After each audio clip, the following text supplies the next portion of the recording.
John! Jeff, get in. John Healy! John Hillary! John! Wow, I have to take this. Well, John, go for it. Yes, I'm going here.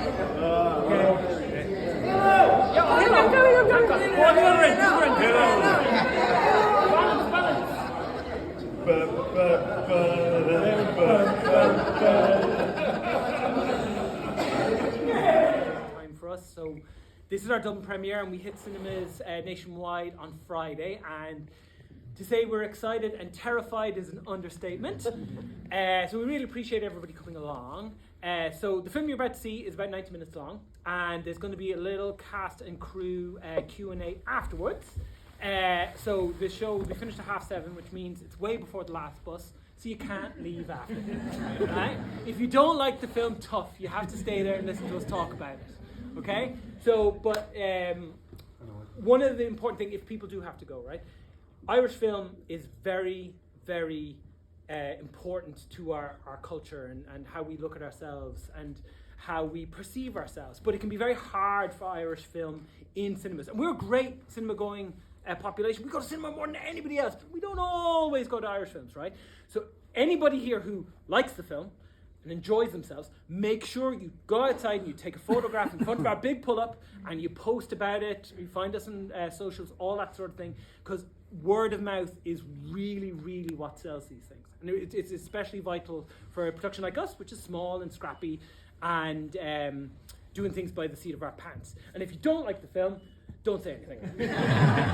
So with that, I hope you enjoy, and we'll speak to you after. Thanks, everyone.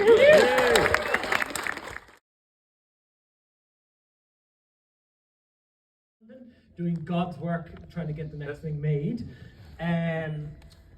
He went rogue one summer, and he turned around to me in this July 2023 and was like, Adam, right, I've got this location, and I've got the cast from the core ensemble, which is a theatre group. They've agreed to come in to this location, and Jas and his crew have agreed to come with the cast to this location in January 2024, and we can make a film.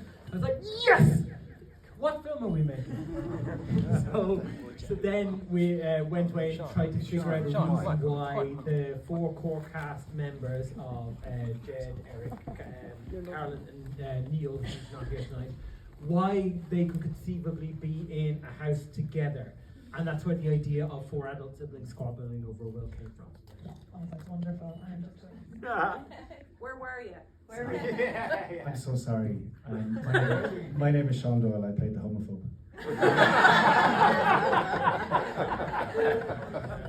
And in the film? Ian. So brilliant. So Adam, I'm going to ask then, how did the producers feel about being brought on so last minute? Well, Mo, your best position. Okay, sure.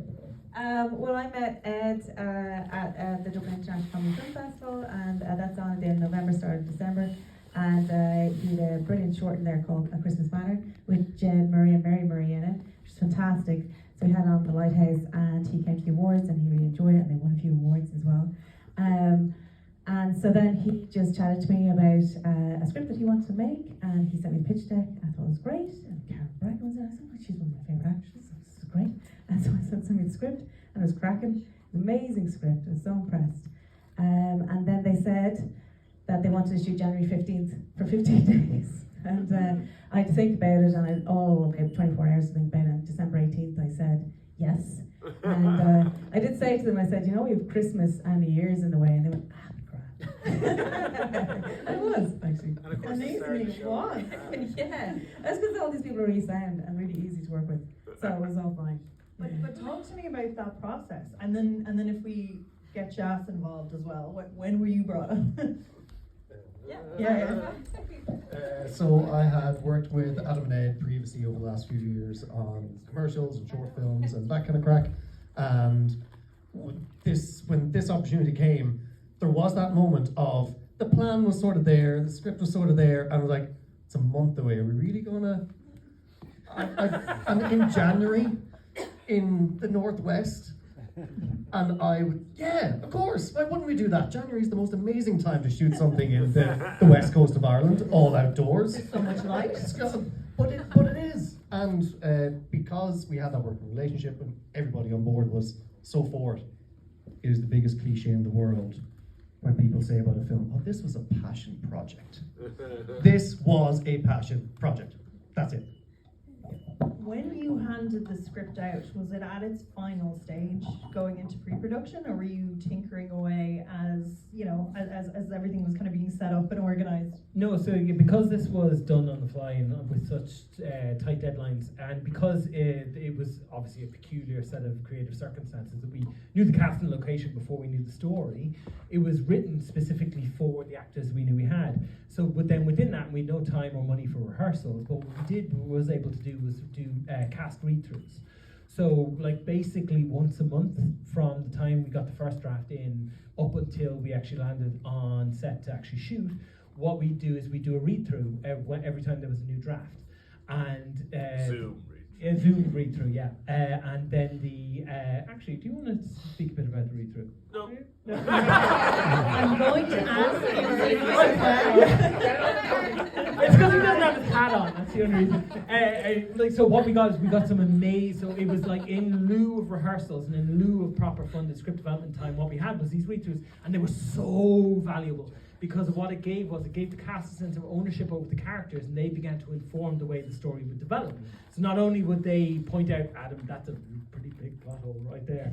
They'd be like, no, I'm not certain that my character would do this, or how could we think about doing that? And that became super valuable because it allowed them to create their own sibling connection, which they would have already had from having worked together so much, but it just deepened that bond. So by the time we stepped on set, they knew their characters inside out because they had developed the characters. It hadn't just come from the script.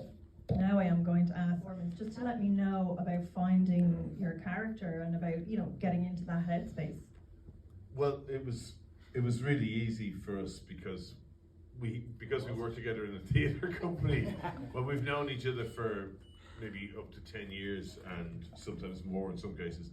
So to be honest, it was really, really easy. And again, a cliche though it might be, this was really like a really tight group of friends and family gathering together and playing, really. The guys were incredibly trusting in us as well, Adam in particular, because he was taking on board. Just saying that because Ed isn't here. This is true. But no, yeah, it was really very easy, yeah, and very natural because we have such a tight working relationship. Yeah. So we kind of feel like family already. It frightens me to think that this is how they see me though. You know, oh, we wrote this specially for you, you big grumpy fella. Thanks. Big repressed grumpy man. That's me. That's so In a weird. nutshell. We're Yeah. always so grumpy. So I'm repressed. Been repressed all my life. But I would like everyone to maybe touch on the emotional core of your characters, because of, even Carolyn, you had a lot to go through and work through on set, and I'm just wondering about, you know, having such a kind of both a short space of time but an immersive space of time, I suppose, to really get into the headspace. Well, yeah, like I think probably what served us a bit was there wasn't an awful lot of time, and we kind of had to run on instinct a lot of the time. And luckily enough, we had our relationships like already established with each other, that there was a huge element of trust when action was called. Do you know what I mean? Instinct kind of takes over, and you know, it didn't seem all that hard. It felt like we had the shorthand, and we were able to get there. And yeah, like some of the topics in this story are tough, you know, but we were able to explore it and express it and perform it in the safest of spaces. You know, there was never any moment where you felt vulnerable. You know, you felt very safe in holding what you needed to perform. I think we all did. You know, it was easy. Yeah, you know? it was particularly interesting with Lawler because we only had him for 4 days, I think, in total. So all of his scenes were shot within the 4 days, and he was somebody new to all of us as well. So that was really interesting. But he was brilliant. he was just again so easy and such a huge presence for such a small man as well. He was fantastic. So yeah, he really. I think actually not knowing him really helped because there was a bit of a. It gave a bit of an edge or a free song when we were. It was. I've such a great memory of his first day on set and performing the scenes with Carolyn, where we had been running at such a breakneck pace the whole way, because this film had no right to be made under the conditions it was made under. It should not have been possible, and we were working at breakneck speed. And when Lawler came for that first scene upstairs, the Blue Room, and he just slowed everyone down a bit. And I can remember our AD outside the door while Carolyn and Lola worked out that, and the AD pulling his hair out. But my God, you spent time with each other working it out. You can see it on the screen. And it was 1 take, 2 takes. And it was just magic. Magic to be there with it. And I've got one thing to add. So, This is the only time I'll ever tell you. If I can get you guys. As my first feature, I just have to say, with the 4 siblings, with Neil, Carolyn and Jed, it was a pleasure on set with them. But I think with the vision and drive that Adam and Ed had, that whole trip, I think it's set from the first day that we met on the Sunday. Adam gave a big rousing speech, and also Ed. But it did set the tone, I think, for the 15 days, and I think it made us all feel like a team together, and that never kind of dissipated, and the whole way through there was great motivation and drive. So I think that's what got us all through. I can't imagine anybody not rowing in the same direction because we had such a dream project. But yeah, it was a really great project to be part of. Yeah. About your character and connecting to it and performing on set. Yeah, I think it's obviously hard when you're dropping a load of F-bombs. Luckily, I'm not the straightest man in the world, so I felt slightly okay.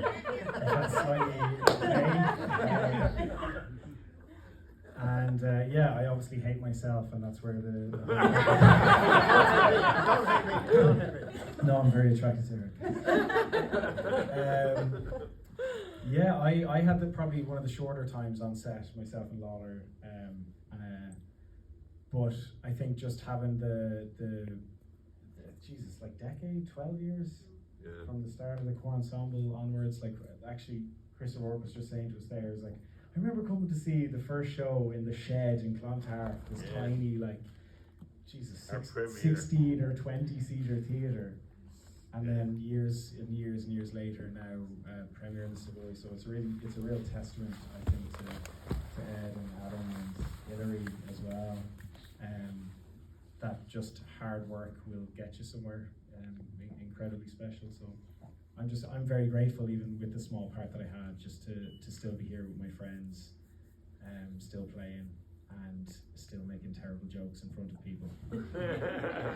And definitely it has. Tell me a little bit more about the festival journey, because it's been awards, it's been everywhere, and it really has, for such a small local rural Irish story, it really seems to have connected with audiences from far and wide.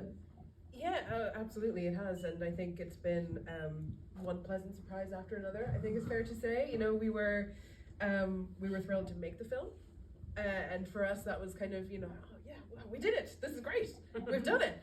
And then it got into Galway, and I was like, oh my God, we got into Galway. This is amazing. We did it, and it just kept going from there. And to see it now been in North America, and it's been in Europe, and it's been at some brilliant festivals here in Ireland as well, and now to be in cinemas, it's such a pleasure, and it's such a privilege. I think someone said earlier that everyone's rowing in the same direction, and this really was a passion project, and we couldn't have done it without all of the people who are on this team, and having had that relationship established already. And we have some of our incredible executive producers here in the audience as well, who deserve a huge and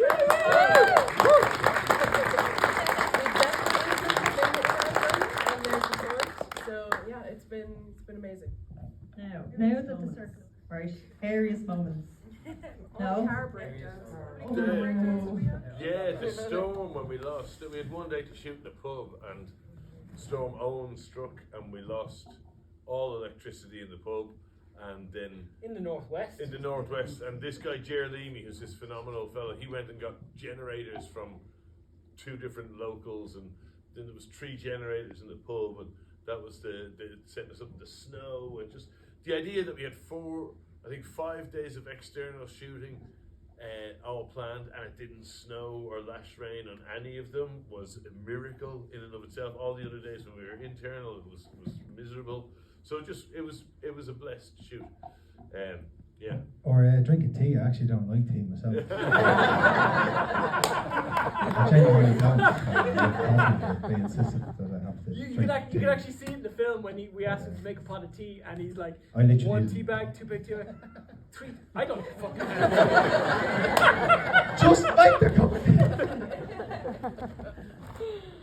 Okay. I know I've got one more. Huh? Oh. Yeah. No, that really Adam was doesn't have one worth Well, we put the actors into a place in the yoga studio, so they had these like kind of these cabins, which kind of looked kind of cool, you know. And but I remember thinking to myself, I should probably stay here one night before we invite them, just to check it out. But then I got distracted with so many other things, and I didn't do it. And then I think lots of things didn't work there. I'm so sorry. And so then we had to move them, and yeah, we're very kind of low budget film, like India, we did try to find, and then we just had the amazing locals help us out in Mullaghmore. Anne Hoy helped us, Yes. the beautiful, lovely lady who since has passed on. Rest in peace. Yeah. But she helped us out, like just at the drop of a hat, and put the actors in. And I'm so grateful to her for that. Yeah. So I just felt really bad about that, you know, just as a producer, we put our actors into these places where they just weren't so warm. You weren't no good eating. I know, but I feel like I should have stayed there one night to figure, you know, to find out. But anyway. And how are we doing? I think we've got one more question. Okay, one more. Okay, well, I will definitely. This is an audience question then. Can we get one? Does anyone have any questions they want to ask? Let us go home. No, That's always scary. Oh, Then you answer. do you want to take No. that one as the writer? As the writer? What do you think the letter said? The letter was blank. There we go. That's the truth of it. Well, I don't really. Well, it should have been blank. It said, "You are loved." It did. That was what it said. Yeah.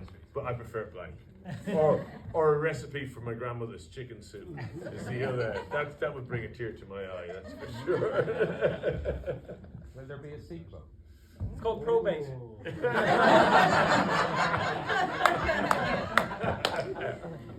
We'll keep an eye out for that. And look, congratulations. It's just an amazing film. It's been such hard work. And I think the one thing that I've gleaned from this tonight as well is that there's such a huge trust that's formed. So I think we'll all be waiting for a sequel.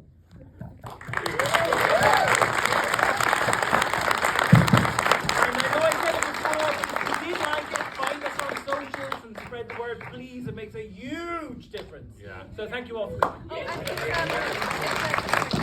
At Horseshoe_film. So at Horseshoe_film, and then hashtag Horseshoe film. So if you do that, that'd be great. Thanks very much. You can go now.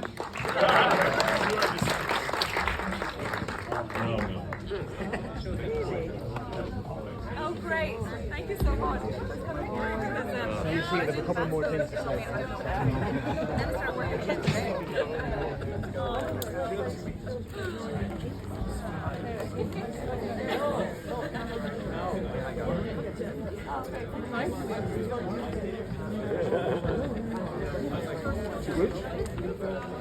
Oh, we get Carol in a second.